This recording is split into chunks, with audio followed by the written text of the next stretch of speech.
So last Thursday at work, our team decided to finally get serious about sustainability.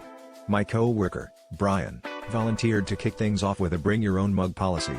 He's the guy who brings kale chips to potlucks and has strong opinions about oat milk, so naturally, he made a big show of putting up a sign in the break room, BOM or BYOB, bring your own beverage.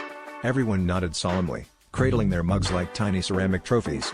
I, for one, was just glad I'd finally have an excuse to stop drinking coffee out of the chipped mug advertising a defunct insurance company.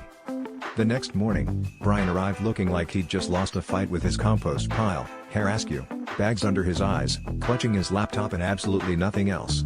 As soon as he realized he'd forgotten his beloved mug, you could practically hear the record scratch. Brian, being Brian, wasn't going to back down from his own policy. So he started rummaging through the cabinets.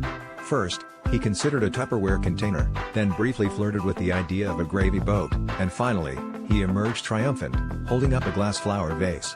You know, the kind usually reserved for sad office plants and even sadder Valentine's bouquets. Undeterred, Brian washed out the vase, as best as you can in an office sink, and proceeded to fill it with piping hot coffee. Watching him try to sip from the vase's wide mouth was like witnessing a giraffe attempt to drink from a rain barrel. The rest of us tried to keep a straight face as he strolled around, cradling this bouquet holder like it was the latest in Scandinavian drinkware. He even swirled the coffee around and sniffed it, mumbling something about appreciating the aroma profile. But the real kicker came when he took a big gulp, paused, and announced to the room, "You know, I'm really noticing a floral note finish." Let's just say, from that day on, whenever someone asked Brian if he wanted another cup of coffee, we always offered him a fresh bouquet. Turns out, the best way to start your morning isn't with a caffeine boost, it's with a pedal-powered pick-me-up and a latte of laughs.